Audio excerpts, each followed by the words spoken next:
Deku Princess in Bottle. This is a strictly more humorous and just like weird one on this Iceberg, but it is just such a strange event nonetheless, how you can fit the Deku Princess inside this entire tiny bottle and she just shrinks in it for no reason, and like, it's just one of those like other odd moments in this game that's just never explained or given any real attention to, and it just gives so much identity to this. Stone Mask.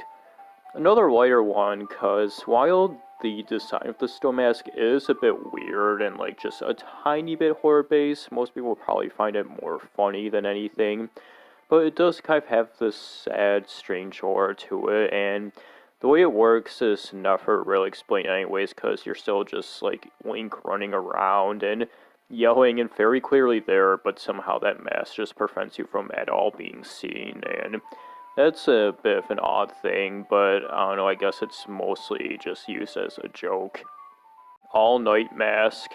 So this mask has like a horrific design to it, somewhat as you can see, and the context behind it is pretty bad also, because from what I've heard is that like whoever wears this has to like engage within the horrors of like not going to sleep and has like memories of like those who have been like shocked awake, and it's something like that. It's really dark, which goes hand in hand with the mask's dark design, and like the way you obtain this too is like unique because it's the most pricey item in the game, and despite that it's only used for like the one little thing, which is talking to the grandma without falling asleep. Cremia getting Romani drunk so she's unaware of what's happening. This is maybe like the last thing on this Iceberg that like a lot of people know about, even if they haven't touched the game, and it was something that was heavily talked about a lot a bit back, and I guess everything in Romani's ranch just connects to that. Anyway, when you talk to them after helping them out on the last night, they'll be speaking together, and Cremia very clearly knows what's going on with the moon, and she's talking to Romani, and she's like, hey, how about I give you the Chateau Romani tonight? And Romani's like, oh wow sis, but you always said to wait till I'm an adult. And she's like, yeah, well, I consider you to be one now, so you can have it. And while that might just be a sweet sentiment, give her a treat before, everything ends. Another interpretation that people have had on this is that since it's pretty much like heavily implied that Chateau Romani is an alcoholic drink, is that she's giving Romani this drink in order to get her like a bit tipsy or just straight up drunk, so she relaxes and remains unaware of what's actually going on. And that's both really sad and messed up, but also kind of sweet, because I mean, it's like she's still caring for her sister, and it's like, what else can you do in that situation? And something I want to add is that I recently reminded myself of the line she says at the end of this conversation where she tells Romani to sleep in her bed with her that night, and like that's just such a somber, sad thing, because like I'm just picturing like later when they are in bed, just like Romani being like drunk and completely oblivious, if not just unconscious, and Crimea is just like holding her still awake, and like the world's like shaking as it's about to like explode and the moon's gonna crash, and just like what would be racing through her mind at that part. And yeah, that's a troubling thing to have, but hey, at least you saved them, so they're safe in the morning, and I guess Romani can be hooked on that stuff now. Camaro. This is the dancing guy who appears and gives you the mask of himself.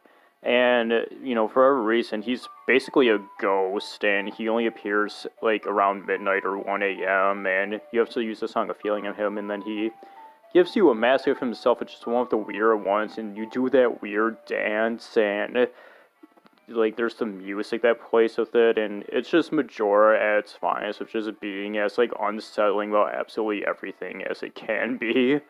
And there's not even really hints of this guy existing too, you kind of just have to stumble across him on your own. Shiryu.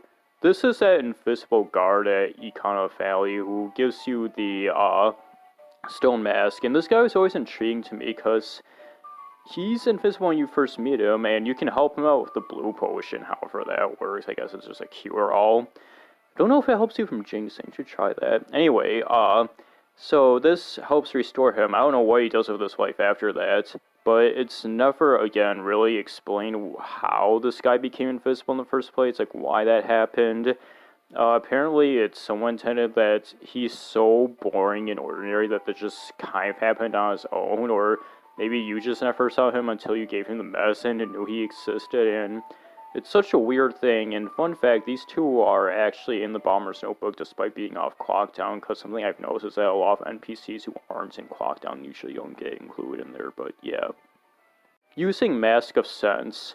So this is kind of a small one, just that like, there's no, like, big mystery to it. It's just that using it is really weird, because aside from having a really small and niche use, it's just weird when you do, because it's, like, those sniffing sound effect, and it looks funny and strange to see Link doing that, and, again, it's just Majora being Majora. Caged Cuckoo. Not the first time I've talked about this, because it was in my notorious N64 Mysteries Iceberg, and no, there's that for whatever reason there's a cuckoo in a small cage in the observatory, never alluded to, and this apparently was linked to some playground rumors. I'm not sure what they were exactly, but I just thought it was significant enough to point this out again on this iceberg. Anyway, time to get to more strange things.